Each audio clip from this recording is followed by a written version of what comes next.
Para empezar, les quiero decir que el Partido Libertad y Refundación ha repetido muchas veces que nuestro basamento ideológico es el socialismo democrático. Y eso ha generado debates, eso ha generado discusión, y eso ha generado muchas preguntas a nivel de la población, incluso al interno del mismo partido, porque el término a veces se confunde con socialdemocracia o se confunde con un capitalismo distinto. El socialismo democrático es un planteamiento ideológico que ya tiene resultados concretos en el mundo, tiene resultados concretos en diferentes países y vamos a ver de qué se trata. Bien, ¿de qué se trata el trabajo del Partido Libertad y Refundación? Un partido político que no tenga ideología propia no es un partido político. ¿Verdad? Un partido político que reproduce la ideología que saca de un manual que bajó de internet es un partido que no tiene claro para dónde va. ¿Cómo construimos ideología nosotros? Empezamos a construir ideología desde el 28 de junio del 2009, cuando empezamos a crear la resistencia en frente de Casa Presidencial después del golpe de Estado contra el presidente Zelaya. Y hay tres puntos claves que yo puedo destacar del planteamiento ideológico del Partido Libertad y Refundación, que son: 1. No a la discriminación personal, política, económica, sexual, racial o de cualquier tipo. En el Partido Libertad y Refundación están todos los sectores de la población representados. Y están todos los sectores porque a ninguno se le cerró las puertas cuando llegamos a la calle. En la calle todos cabemos, todos y todas cabemos. Entonces, como este partido se crea de ahí, se respetan todas las agendas de los diferentes sectores. Desarrollo de nuevas formas de producción que no concentren la riqueza en la oligarquía.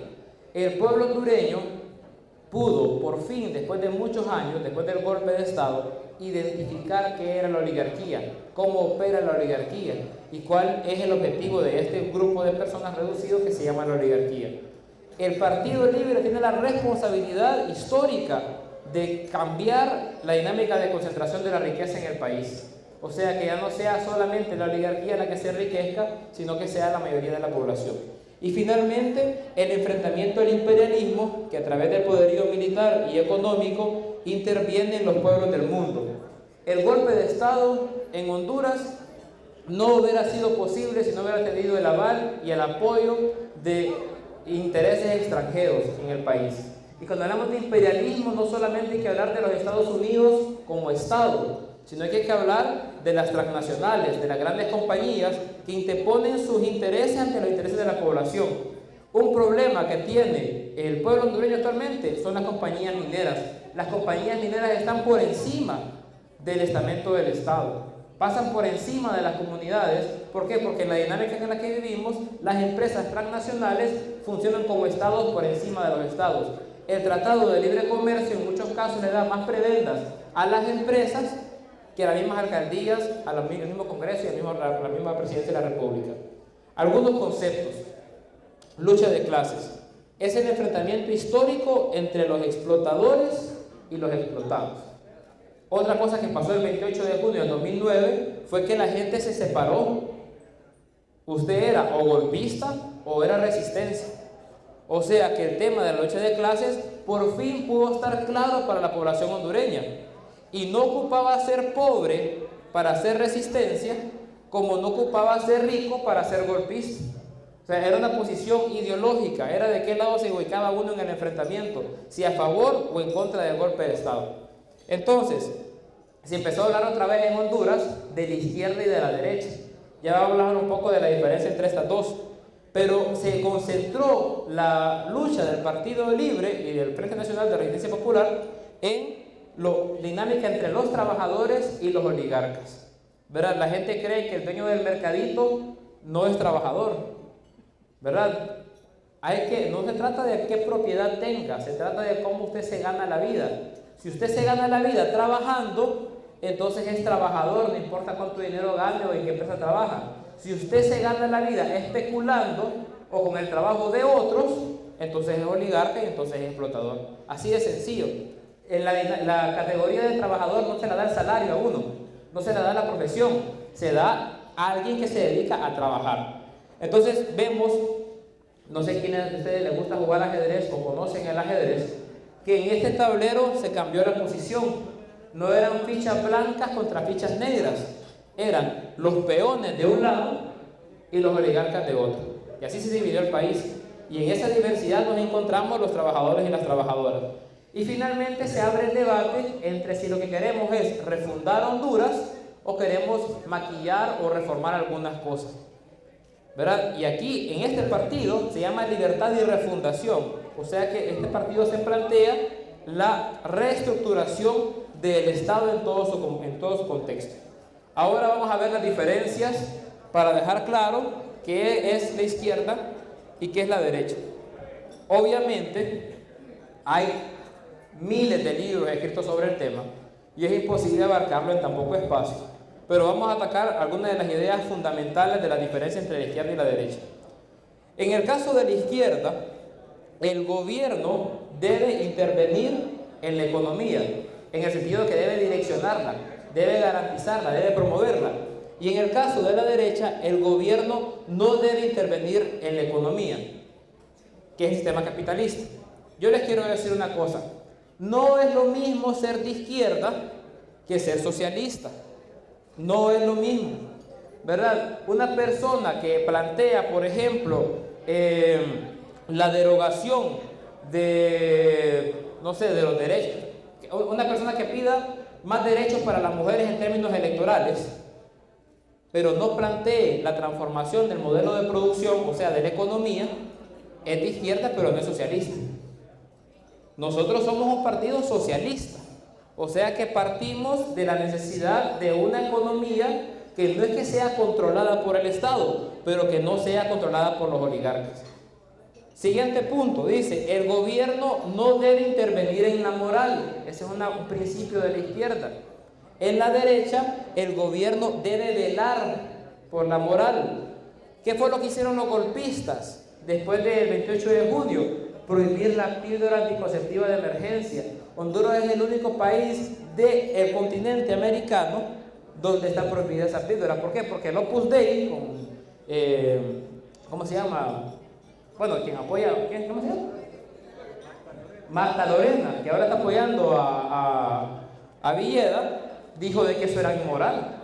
Como si ella tuviera la potestad de velar por la moral de otras mujeres o por la moral de la población. Entonces, en el caso de la izquierda, el Estado se compete en cosas de Estado, en temas económicos, en temas fiscales, en temas de políticas sociales, pero no tiene que ver con el tema de la moral o con el tema de la religión. La izquierda entiende el Estado como un Estado laico, en donde todas las creencias son respetadas. En la derecha se impone la creencia, se impone la ideología, se impone lo que tienen en la cabeza el grupito de gente que maneja. El tercero, este es clave, y este es clave para todos ustedes que son candidatos y candidatas a alcalde. En la izquierda, el gobierno debe asegurar los servicios como salud, educación, etc. En la derecha, los individuos deben asegurar sus propios servicios. O sea, en la derecha cada quien vea cómo hace y vea cómo resuelve sus problemas. En el caso de la izquierda, el Estado asume la responsabilidad de garantizar educación gratuita y pública, salud gratuita y pública. En el caso de la izquierda, se busca la seguridad económica. En el caso de la derecha, se busca la libertad económica. Es difícil competir en términos iguales entre fuerzas que no son iguales. Por ejemplo, si ustedes me ponen a mí a pelear con el campeón, a pelear boxeo con el campeón mundial de peso pesado, me van a reventar. ¿Usted cree? Va, dice el presidente que yo le gano. Yo habría que ver. ¿Qué me van a decir? Las reglas son iguales para los dos. Las reglas son iguales para los dos. Eso es lo que dice el libre mercado. Pero ¿cómo va a competir igual Honduras que Estados Unidos? Es imposible, ¿verdad? Entonces, en la izquierda se habla de la seguridad económica, o sea que a cada quien se le trata de manera distinta, según sus fortalezas, según sus posibilidades. Y en la derecha se dejan las reglas abiertas, obviamente con la intención de que los fuertes siempre le ganen a los débiles. En la izquierda se cree en los cambios, se cree en poder transformar las cosas. Y en la derecha se cree que las cosas, así como están bien. Finalmente, la izquierda cree de que la sociedad es cambiable y la derecha cree que la sociedad es estática. un pensamiento de derecha es cuando le dicen, mira, sí que los hondureños siempre han sido haraganes y siempre van a ser haraganes. O los hondureños siempre han tenido miedo y siempre van a tener miedo. El 28 de junio se demostró de que una población puede cambiar. La población con menos movilidad social, política, revolucionaria de América Latina y de Centroamérica probablemente era la hondureña. Pero el 28 de junio cambió. Entonces la historia demostró de que la sociedad en sí puede cambiar, que no va a ser siempre igual, que no, los pobres no van a ser siempre pobres y que los ricos no van a ser siempre ricos. Ahora bien, hay que hacer la diferencia entre dos términos, porque a veces los compañeros tienden a confundir esto y es peligroso.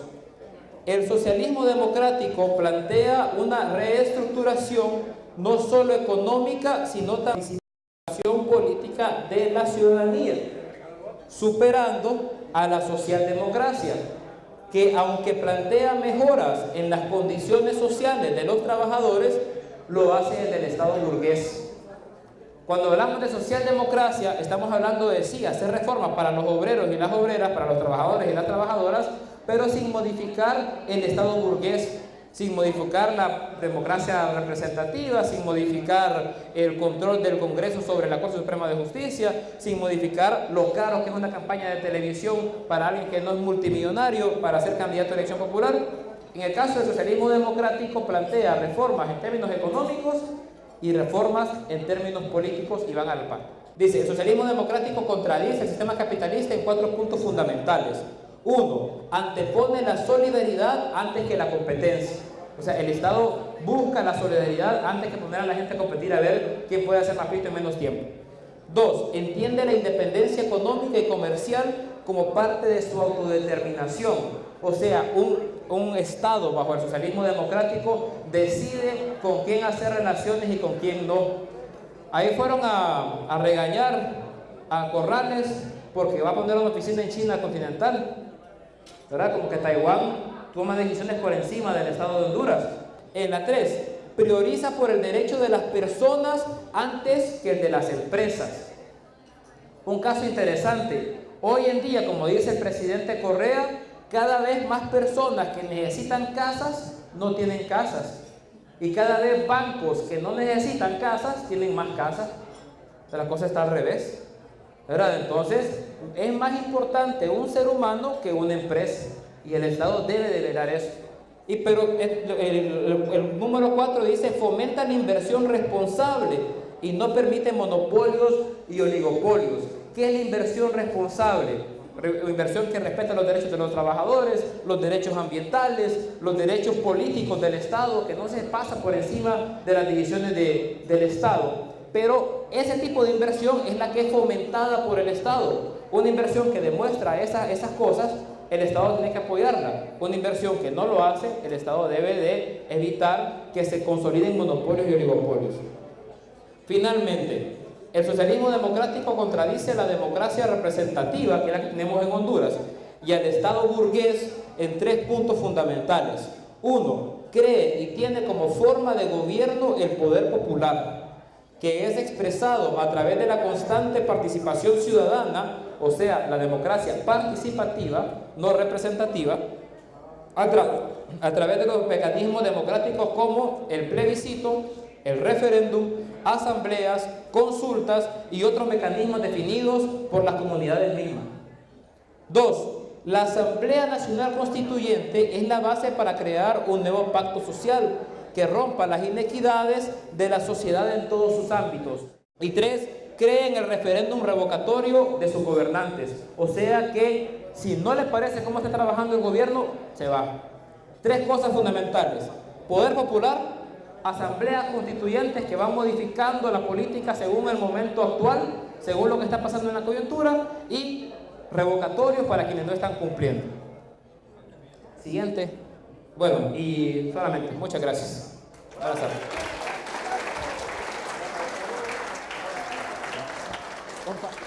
Gracias.